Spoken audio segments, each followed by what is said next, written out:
What's up guys, welcome back to CS2 Daily. I hope you're all having a great day. Day 6 of Blast Open London gave us everything. Vitality survived a marathon against FaZe to grab a semi-final spot. M80 stunned Fnatic to reach their first big LAN stage. FURIA edged out MOUZ in a nail biter.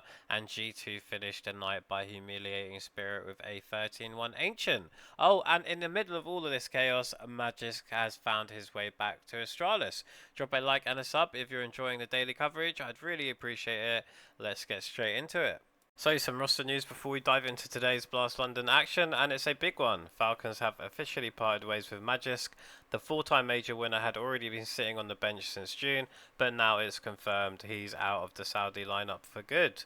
Magisk joined Falcons back in late 2023. He even lifted a trophy with them at PGL Bucharest and reached back-to-back finals when Modesty came in.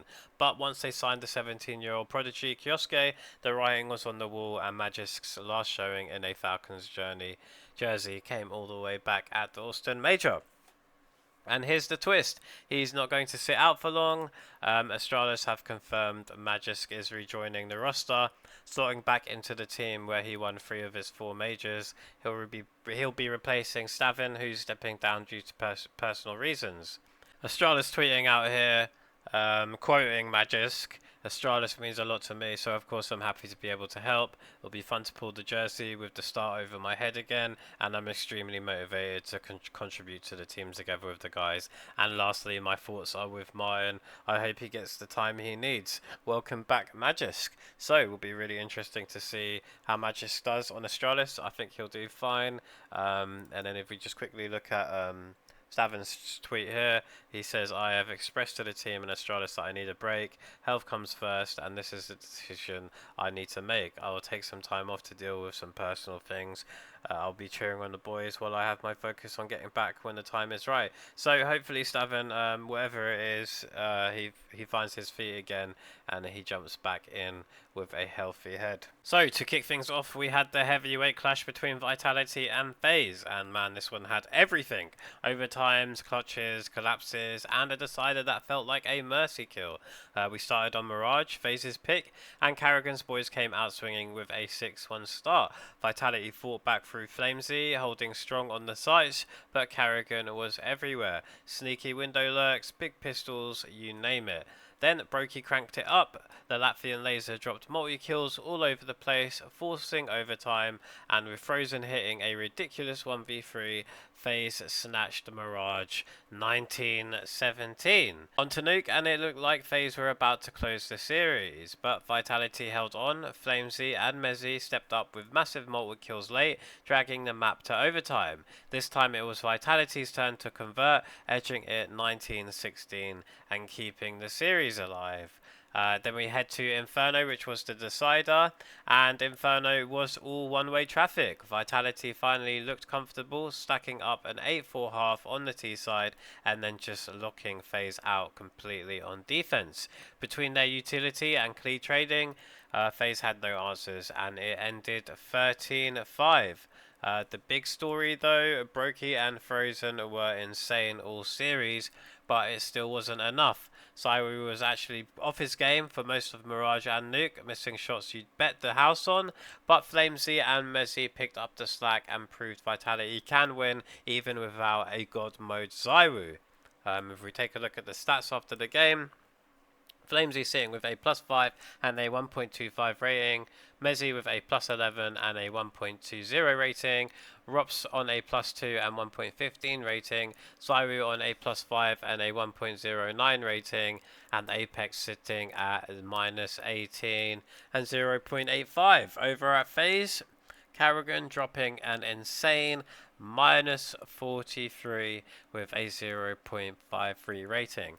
I understand he's IGL, but man, that is that is really, really bad, man. Jacob dropping a -10. Still yet to see Jacob flourish, but I feel like he just needs a few games to get into his groove and we'll see his full potential at work, so I'm not too worried about that. Frozen though at +19 with a 1.43 rating, and Brokey at a +29 with a 1.24 rating, both of them having absolutely crazy series. And like I said, Brokey has been outstanding since his return to FaZe. I can't stress that enough, and Frozen has always been really consistent in my opinion. So yeah, unfortunate for FaZe, but I think that is really good reps for them, really good reps for Jacob, and they could potentially come back swinging. So, with that said, Vitality moves straight into the semi-finals, while FaZe drop into the quarters, and the rivalry between these two keeps delivering. Which then takes us to the third match of the day, which was FURIA versus MOUZ, and FURIA are red hot right now. They just took down MOUZ 2-0 to secure a direct semi-final spot at Blast London, and it's their first win over MOUZ all year. The signings of Yakinda and Molodoi are already paying off, and this was another statement series. On Inferno, FURIA set the tone early. Molodoi and Quesararo both pulled off 1v2 clutches in the opening stretch to make it 5-0 before MOUZ could even breathe. Molodoi has impressed me so much, and he literally has become one of my favourite players to watch. The Brazilians never lost control though, and Molodoi's insane 1v3 late in the half kept them ahead. Once sides flipped, it wasn't even about clutches anymore. Furia's defense was just rock solid. Everyone chipped in and they closed it out 13-7 without breaking a sweat. Then we head to Mirage, and Mirage started like a stomp as well, with Quesararo absolutely farming on the CT side, 14 kills in the half, while Molodoi was flying through smokes to deny bomb plants. That gave them a 9-3 cushion, but MOUZ refused to roll over. Xerxon and Brolin dragged it back late to force overtime, and it looked like the comeback might be on. Instead, Fallen rolled back the years with a massive 4K, and Yuri clutched a 1v2 to shut the door 16-14, sealing the sweep. So that's Furious straight into the semis, while MOUZ now have to fight through the quarters. For Fallen and his team though, this is the kind of form that makes them a real threat to go all the way in London. Fallen finishing here with a +7 and a 1.23 rating, Molodoi with a +11 and 1.22 rating, Yuri with a +9 and 1.18 rating, and Quesararo with a +4 and 1.15 rating, and a very rare -11 and 0.82 from Yakinda there. A bad finishing there for Spinks on a -12 and 0.79 rating. The same can be said for Jimfat there as well with a -9 and 0.87 rating. I'm just not too impressed with this MOUZ team. I don't dislike them as a team. I just feel like they haven't got that. They haven't got that firepower. Not the firepower, but they just haven't got that oomph to get them trophies, man. They need to change something. But yeah, super excited to keep seeing Molodoi perform, and also to see the kind of player Fallen morphs him into, because he is definitely a superstar in my eyes. So that left us with the last game of the day, which was G2 versus Spirit, and this one definitely shocked me to a certain extent, because I haven't really been impressed with Spirit lately. But G2 booked their spot at the Blast London playoffs, and Spirit completely collapsed. The Cologne champions are out, and the series ended in pure embarrassment. A 13-1 demolition on Ancient.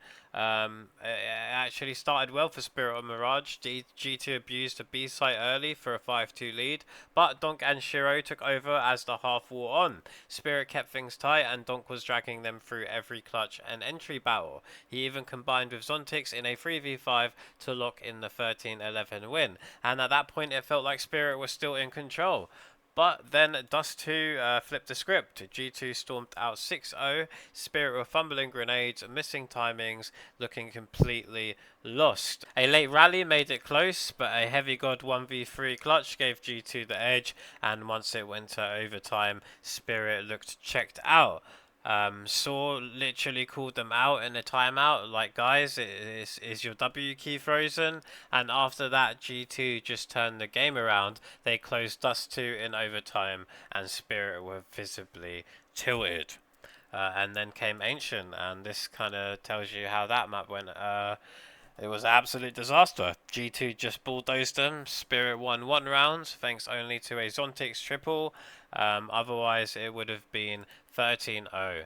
G2 speed ran them the map, and Spirit had no answers. From Donk trying to do everything to Shiro looking quiet, the whole team looked completely disconnected. So yeah, G2 head to Wembley, while Spirit, the world's number one, not long ago, bomb out in groups looking like a shadow of themselves. If this really was Zontic's last ride with Spirit, it's one he'll want to forget. So just before we wrap things up, this is what the bracket's looking like for the playoffs at Wembley. We will have MOUZ versus M80 and FaZe versus G2 in the quarterfinals. And then over in the semi-final, Vitality will play whoever wins out of MOUZ versus M80, and FURIA will play whoever wins out of FaZe versus G2. And then we will head to the grand final on Sunday. So super stoked to see these games and to cover them. And if you're not a MOUZ or Vitality fan, hopefully we see M80 ride the Cinderella run all the way to the grand final. But don't forget to drop a like and subscribe. It really helps me out. I'd greatly appreciate it. And as always, thanks for watching. Take care.